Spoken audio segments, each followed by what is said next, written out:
أكثر الأشياء اللي صدمتني لما سمعت عن أمريكا حرفياً يمكن ما تصدقها لكن حقيقة ومن أكثر من مصدر. تخيلوا أمريكا فيها أكثر من 23 مليون مليونير.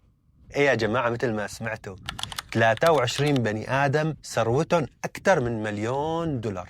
أنتوا عم تتخيلوا على اقتصاد بلد كيف حيكون لما يكون عندهم فوق الطبقة الوسطى فعلياً 23 مليون بني آدم ثروتهم فوق $1,000,000. فأنتوا عم تحكوا على اقتصاد جدا جدا قوي مرن وفي حركة رهيبة. لكن الصدمة الأكبر لما عرفت إنه كل يوم عندكم عم يولد بأمريكا كل يوم 1200 مليونير. يعني كل يوم بيجي في عندك 1200 شخص عم يصيروا كمان مليونيرية. هاي الأرقام الصادمة بأمريكا يمكن صعب تسمعها بأي بلد تاني، وهذا سر نجاح أمريكا إنها بلد الفرص.